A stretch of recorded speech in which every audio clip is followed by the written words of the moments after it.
자기의심은 우리가 원하는 직업을 얻지 못하게 하고 꿈꿔왔던 몸매나 수입을 이루지 못하게 만드는 주범이 됩니다. 그런데 이런 의심은 때때로 우리가 누군가와의 관계를 지속하게 하는 이유가 되기도 하죠.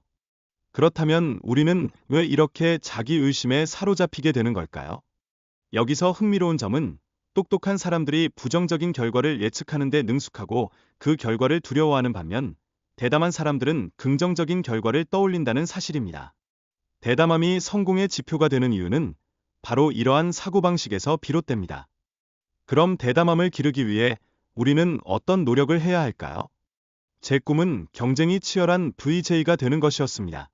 이를 위해 키아누 리브스와의 데모 테이프를 제작하겠다는 대담한 결정을 내렸고 그 경험을 통해 대담함의 중요성을 다시 한번 깨달았습니다.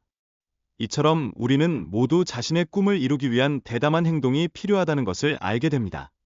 많은 사람들이 불확실성 때문에 원하는 것을 요청하지 않는 경향이 있지만 사실 우리가 바라는 것에 대해 명확히 요청하는 것이 필요하다는 것을 깨달았습니다.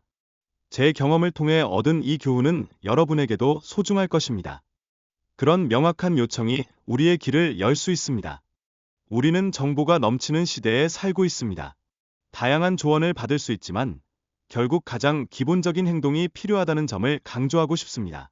스스로 행동에 옮기는 것이 왜 중요한지 그 이유를 다시 생각해 볼 필요가 있습니다. 자신의 목표를 쫓는 것은 매우 중요한 일입니다. 하지만 많은 사람들이 편리한 방향으로 선택하기 쉬운 상황에 놓이게 됩니다. 따라서 원하는 것을 위해 적극적으로 나아가야 한다는 사실을 깨달았습니다. 어떻게 하면 이러한 목표를 이루어 나갈 수 있을까요? 대담함을 기르기 위해서는 실패를 두려워하지 않고 여러 번 시도해야 합니다. 목표를 설정할 때 10%의 목표를 세우는 것은 실패를 인정하고 성공 확률을 높이는 데 큰 도움이 됩니다. 이 과정에서 우리는 더욱 단단해질 수 있습니다. 사실 대부분의 사람들은 원하는 직업이나 급여를 요청하지 않습니다. 더욱 흥미로운 점은 자신이 더 높은 급여를 받아야 한다고 믿는 사람들 중 상당수가 아예 요청조차 하지 않는다는 것입니다. 이런 점은 우리가 어떤 한계를 스스로 설정하고 있는지를 잘 보여줍니다. 일상에서도 대담함을 연습할 수 있습니다. 예를 들어 메뉴에서 벗어나 새로운 것을 시도하는 것처럼 작은 변화부터 시작하는 것이죠. 이러한 작은 시도가 여러분의 대담함을 기르는 데 큰 도움이 될 것입니다. 10% 목표를 설정하고 이를 달성하기 위해 10번의 시도를 해야 한다는 점이 강조됩니다. 이는 원하는 것을 추구하는 데 있어 중요한 접근 방식임을 잊지 말아야 합니다. 여러분은 어떤 목표를 세우고 어떻게 그 목표를 이루어 나갈 건가요? 자신이 가장 잘하는 것, 혹은 진정으로 원하는 것이 무엇인지를 명확히 알고 그에 맞춰 행동해야 한다는 점도 강조됩니다.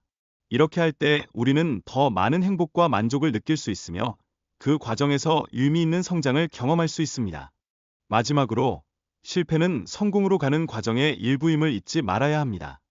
많은 실패 속에서도 결국 성공을 이룰 수 있다는 메시지를 전하고 싶습니다. 각 개인이 자신의 경험을 통해 배우고 성장할 수 있는 기회를 가지는 것이 중요합니다.